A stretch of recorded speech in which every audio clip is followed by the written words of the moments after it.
আমার সকল প্রিয় ছাত্রছাত্রীকে জানাই আমার চ্যানেলের তরফ থেকে স্বাগতম। স্টুডেন্ট, দেখো তোমাদের কিন্তু পরশুদিন এক্সাম, প্রত্যেকেরই মেজর সাবজেক্টের এক্সাম হবে পরশুদিন।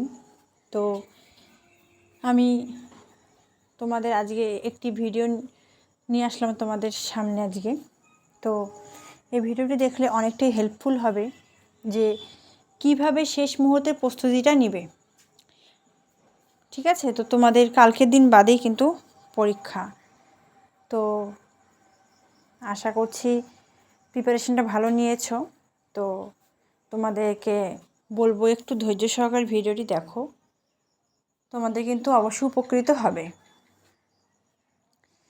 দেখো তোমরা অনেকে কমেন্ট করছো যে সাজেশনের জন্য। আমি সাজেশন অবশ্যই আলোচনা করেছি। তো যেহেতু তোমাদের পরশুদিন এক্সাম, তোমরা আজকে এবং কালকে কিন্তু শুধুমাত্র সেই সাবজেক্টেরই নোট পড়ো, সেই সাবজেক্টেই পড়ো যেটা তোমাদের পরশুদিন এক্সাম রয়েছে। ঠিক আছে, এখনই অন্য সাবজেক্ট পড়ার কোনো দরকার নেই, যেহেতু সময় আর নেই। তো সেক্ষেত্রে তোমরা কিন্তু পরশুদিনের এক্সামের যে পেপারটা রয়েছে সেটাই পড়ো। ঠিক আছে, তারপরে যেদিন যেটা এক্সাম হবে সেটা তার আগের দিন সেরকম করে পড়বে, কিন্তু মেজর যে 6 পেপারটা রয়েছে সেটা পড়ো। তো আমি সাজেশান দিয়েছি, সেগুলি অবশ্যই খাতাতে লিখবে, সিলেবাসটা লিখবে এবং নোট সংগ্রহ করবে। তো তোমরা কিন্তু কিভাবে পড়বে যে দেখো, আমি কিন্তু বলে দিয়েছি সাজেশান, সেটা সোশিওলজি বলো, Bengali, education, political science, history, সবটা কিন্তু সাজেশান দিয়েছি। পেপার 6 দেওয়া হয়ে গেছে। তো তোমরা পড়ো, আমি অবশ্যই পরবর্তী সাবজেক্টের সাজেশান নিয়ে আসবো অবশ্যই। তো এবার আসছি কিভাবে আমরা পড়বো, তাহলে কতটা কি আমাদের হেল্পফুল হবে। দেখো, পড়ার আগেই প্রথমে বলবো যে তোমাদের যে অ্যাডমিট কার্ড সেটা অনেক দিন আগেই বেরিয়ে গেছে। তো সেই অ্যাডমিট কার্ডটা প্রথমে তোমরা ডাউনলোড করার পরে সেটা বের করো। প্রথমে কি করবে, আজকে যদিও না করো, কালকে তোমরা সারাদিনে একটি সময়ের মধ্যে নিজেদের এক্সামে যাওয়ার আগে যে যাবতীয় জিনিসপত্রগুলি সেগুলি অবশ্যই মনে করে ব্যাগের মধ্যে রেখে দেবে, যাতে পরীক্ষার সময়তে, অর্থাৎ আগামীকাল যখন পরীক্ষা দিতে যাবে সেই সময়তে কোনো তাড়াহুড়া না হয়। ঠিক আছে, সবটা করে নাও। তারপরে আসছে সাজেশানের বিষয়। তো সাজেশান দেওয়া হয়েছে, তো সাজেশান অনুযায়ী পড়ো।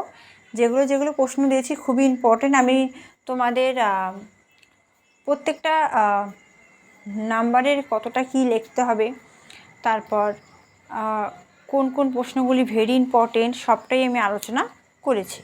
ঠিক আছে, তো 12 থেকে কোন ইম্পর্টেন্ট বলেছি, তারপরে 6-এরটাও সেম, 3-এরটাও সেম। তো এমনভাবে আমাদের পড়তে হবে যাতে আমাদের কিন্তু মুখস্থ বিষয়টা না থাকে তার মধ্যে। ঠিক আছে, তো আমরা বুঝে পড়ব। আমরা কি করব, বুঝে পড়ব, যাতে আমাদের মাথায় চাপ বিষয়টা না আসে। ঠিক আছে, তো সমাজবিজ্ঞান সম্পর্কে আমরা অবশ্যই মুখস্থ করব না, আমরা লিখে রাখবো, মনে করব। একইভাবে প্রত্যেকটা সাবজেক্টে আমরা কি করব, যে আমরা মনে রাখার চেষ্টা করব, আমরা মুখস্থ করব না। জিনিসটা যদি আমরা বুঝি তাহলে কিন্তু আমি 2 পাতার জায়গায় 3 পাতা লিখতে পারবো।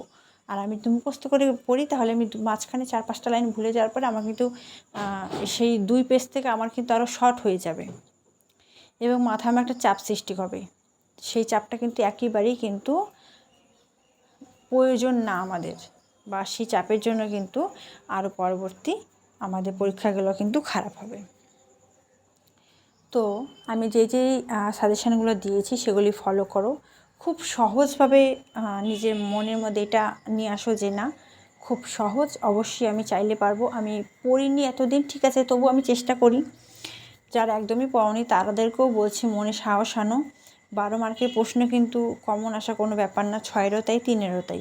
তো একটু ভালোভাবে এই 2-3 দিন পড়লেই, যে আজকে আমি 12 প্রশ্নগুলো পড়ে নিলাম, কালকে আমি 6-এর পড়বো, এরকম করে যদি আমরা পড়ি তাহলে কিন্তু অবশ্যই কিন্তু আমরা সাকসেস হব।